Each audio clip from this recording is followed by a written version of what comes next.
Rupi Production Television présente tous les dimanches à l'émission Moment spirituel, L'amour emprisonné. Toute l'histoire du ministère spirituel de la sœur Donna Bélisaire, sa vocation à servir, mise en branle de la congrégation Les Sœurs Rédemptrices de Nazareth, l'expérience de la prison, les sacrifices pour aider les enfants pauvres, l'éclat de la sœur Donna sur la scène internationale. Chaque dimanche, un épisode à Moment spirituel, L'amour emprisonné, avec sœur Donna Bélisaire sur Rupi Production Television.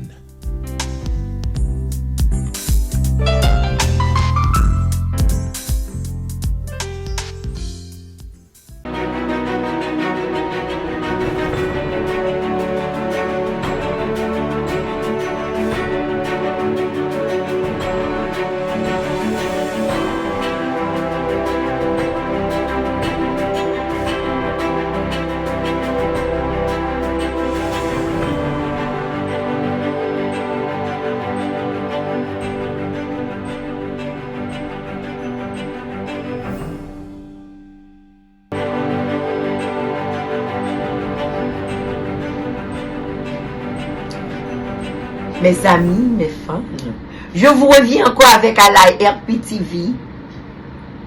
N'oublie pas la séquence de l'amour emprisonné. L'amour emprisonné. D'ailleurs, vous, chez vous, vous êtes l'amour déjà emprisonné. Vous êtes dans un pays où vous ne pouvez pas sortir où vous pouvez rien faire. Ou bien vous êtes ailleurs, privé de votre pays, de votre demeure, de votre maison, de vos amis. Je vous dédie ce titre-là, l'amour emprisonné. Ou bien vous avez été kidnappé. L'amour emprisonné. Par hasard, la semaine dernière, je suis tombée sur un article. Ordinairement, je n'ai pas vraiment le temps de parcourir les choses. Paraît-il que ce serait un médecin qui travaille en Haïti pour fuir l'insécurité. Il y a quelques mois, il est venu y vivre ici, dont il a été à Port-Saint-Lucie en Floride. Il était devenu livreur de quoi, de nourriture, de quoi, je ne sais pas. J'ai pas trop les détails. Il a été tué. Ça dit beaucoup. Chez nous, nous avons besoin des cadres. Les fils et les filles du pays s'enfuient encore. Avec la peur dans l'âme pour aller ailleurs, là encore. Ils sont tombés pour les pales des autres. Ça, c'est triste. Je dis mes sympathies à cette famille.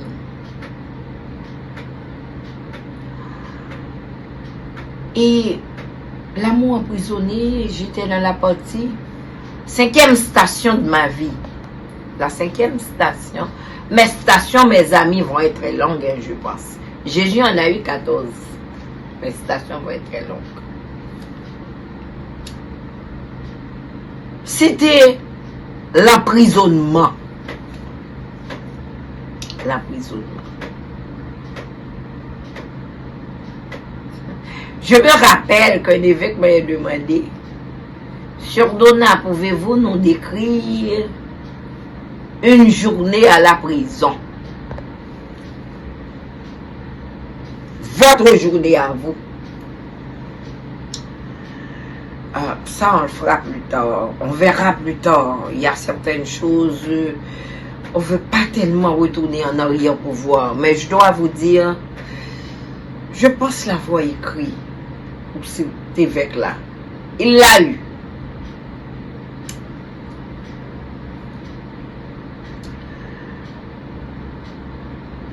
L'emprisonnement, je l'ai eu le 21 juin 2012. Comme je vous dis, après votre première arrestation devant où il y a eu pendant 2 jours de garde à vue, et puis je suis passée devant un juge d'instruction, bien que pour savoir pourquoi, etc., j'avais tout moi-même, mais on sentait que il y avait un ordre. C'est comme à la dernière minute, pour que le juge puisse dire quelque chose prononcé, on fait semblant qu'il y a un accident devant, tout le monde courait, et puis après c'était pour revenir et pour m'avoir et me mettre en prison, me passer les menottes. Eh bien, arrivé à la prison, je dois saluer le commandant Fitzgerald, Jean-Louis. Je dois saluer le commandant Archer. Je dois saluer inspectrice Marie-Yolande Mathieu. Je dois saluer le commandant Galine. Je me rappelle commandant d'Allemand, et pourquoi pas, même s'il ne soit plus en Haïti. Je me rappelle. Après le dépouillement, donc je vous disais, la première fois que je me suis rendue sur la cour de la prison, c'était pour le bain des détenus. J'ai eu un choc. J'ai eu un choc quand j'ai pu constater toutes ces femmes. Oh, toutes ces femmes venues ensemble là pour la baignade. Et le choc à faire face à ces femmes-là, je me rappelle, et c'était pas la date pour moi d'avoir ma menstruation. Et d'un moment, le sang a chuté sur moi. Et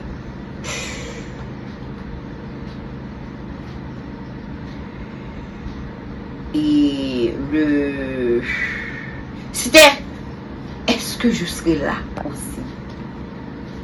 Mais l'inspectrice Marie-Yolande Mathieu d'alors était une Jacques Mélienne aussi comme moi, a eu à me dire, ma soeur, je ne peux rien faire pour vous. La seule chose que je vais essayer de faire, c'était pour vous donner.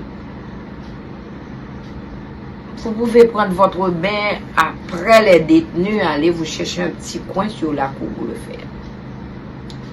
Madame Mathieu, c'était le plus grand cadeau que vous ayez fait pour moi, bien que j'avais refusé, dit non, je voulais être comme tout le monde. C'est seulement ça comme privilège que j'avais eu à la prison.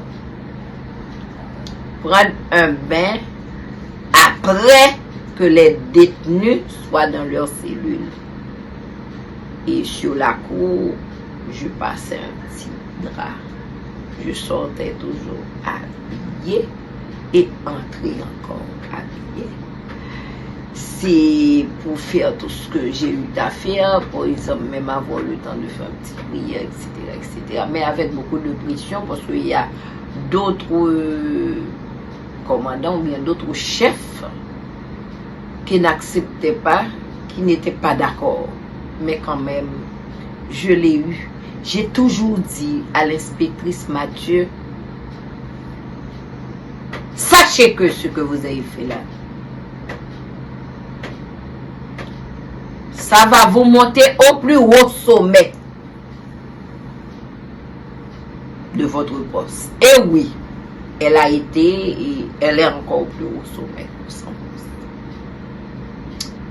Oh, pour passer un petit peu, je dois saluer et M. Kirby Léveillé que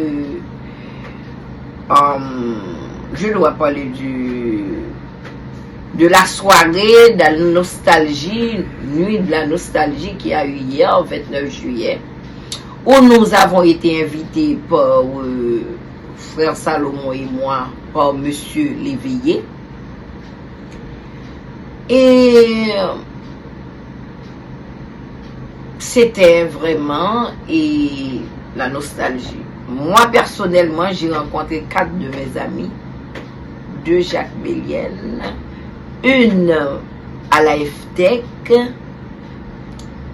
et peut-être plus, mais peut-être en les rencontrant là, parfois c'est difficile de mettre un nom sur le visage. Mais c'était de belles retrouvailles pour moi aussi, et puis avec beaucoup de câlins, d'embrassements, etc. Bon, peut-être près d'une dizaine que j'ai rencontré, si je ne m'abuse. Je salue aussi Madame Caroline Deshommes, qu'on s'était rencontré, qui était là. Monsieur Alex Saint-Surin, et il y a eu un jeune garçon là, très mince, qui avait fait une présentation. Bon, il a une belle voix, je le lui avais dit, mais spécialement, il y a eu Elisabeth Guérin-Parizeau. Excuse-moi de dire Parizeau, peut-être qu'elle ne le savait pas. Bon, elle ne se rappelle pas, mais j'ai été à ses noces au Fleurville à Kinskoff. Donc, c'est un petit peu de vivre, il est voilà, dans notre temps, et Kéké Bélizière, la familia, et Michael Benjamin, et d'autres. Et puis, même de voir Emmanuel Oba, qui, bon, on a été à la fac ensemble, bon, c'est bien de voir aussi qu'il continue la musique, donc. Et en faisant mon travail, le social, je dois dire, ça a été bien, et c'était du monde, c'était du bon monde qui s'était rencontré. Quand je vous dis, on peut dire c'était la classe. La classe, c'est la classe. C'est pas classe musique, mais la classe. Il faut donner de l'éducation à vos enfants. La classe, quand vous élevez vos enfants en aristocrate, ça les aide beaucoup. Merci.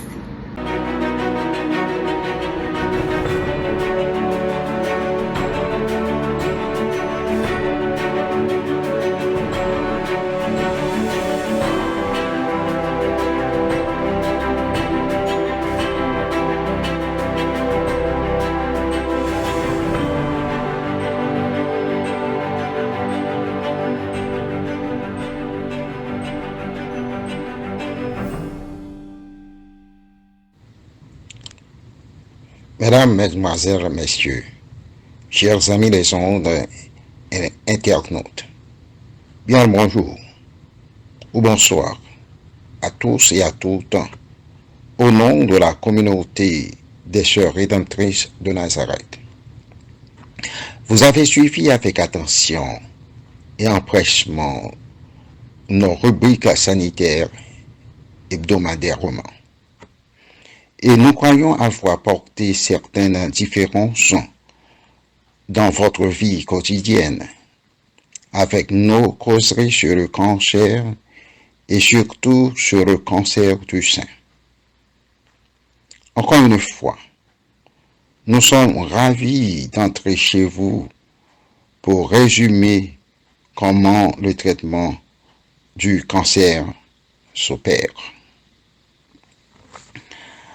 Avant d'entamer ce coin aujourd'hui, encore une fois, nous vous dirions d'être prudents en ce qui concerne le cancer, car c'est un mal qui ne joue pas et qui détruit. Si vous avez des malaises, n'hésitez pas à consulter votre médecin, un hôpital ou aussi une clinique afin de vous faire soigner avant qu'il en soit trop tard. Comme vous le savez, ici sur cette rubrique, nous sommes là prêts à vous conseiller, mais non pas à titre de docteur.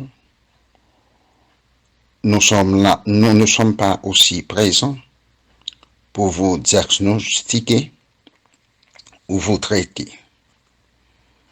Seulement, votre professionnel sanitaire est en mesure de le faire. Avec ceci, nous vous disons bonne audition. La semaine dernière, nous avions pris du temps encore à définir le cancer. Et nous avons aussi énoncé la moyenne de cancer atteint par les hommes ou les femmes. Je dois vous rappeler qu'il y a plus de 200 types de cancer. Et je dois vous dire aussi que personne n'est exempt de ce cancer, de ce mal qui détruit. Aussi, il faut être prudent, et nous le disons à ceux en réalité qui veulent choisir de vivre, car on dit bien souvent que la vie est un choix. Et s'il en est ainsi, la mort est aussi un choix. Parmi les 200 types ou plus de cancers, celui qui en est atteint peut choisir le moyen agressif pour le combattre, aussi bien la méthode complémentaire pour s'en sortir. Les médecins conventionnels sont dotés d'une méthode oncologique appliquée pour se défaire du cancer. Par exemple, l'hôpital Emory de Atlanta possède une équipe d'oncologues spécialisés dans la thérapie protonique. Cette thérapie est une méthode de précision utilisée à traiter le cancer ou bien certains types de cancer rapidement. Cette thérapie utilise positivement des particules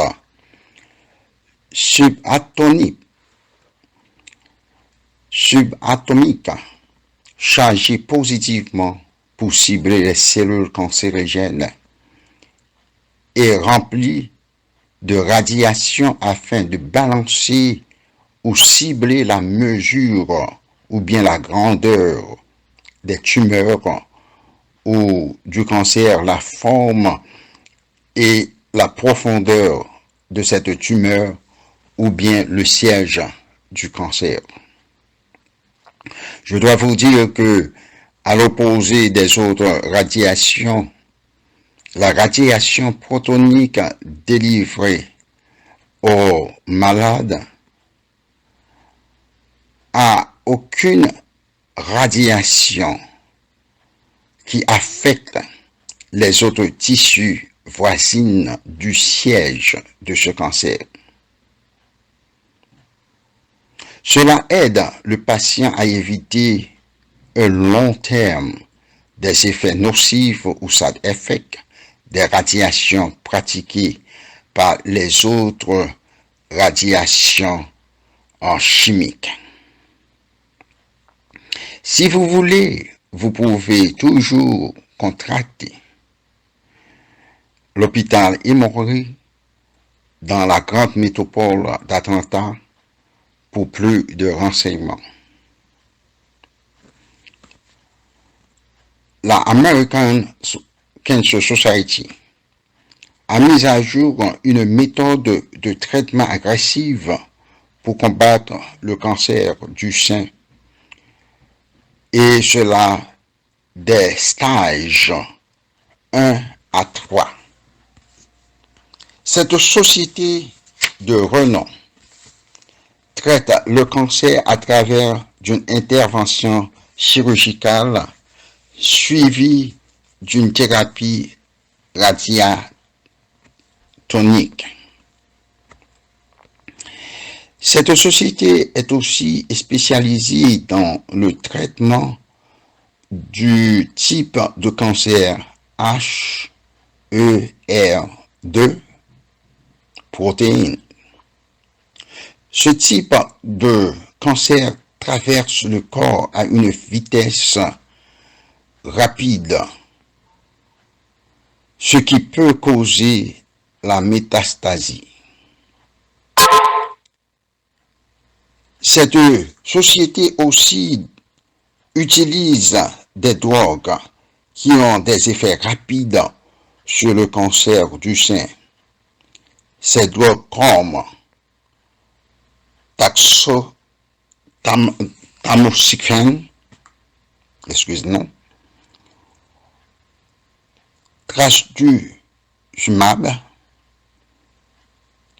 la drogue pertuzumab ou Verzenio.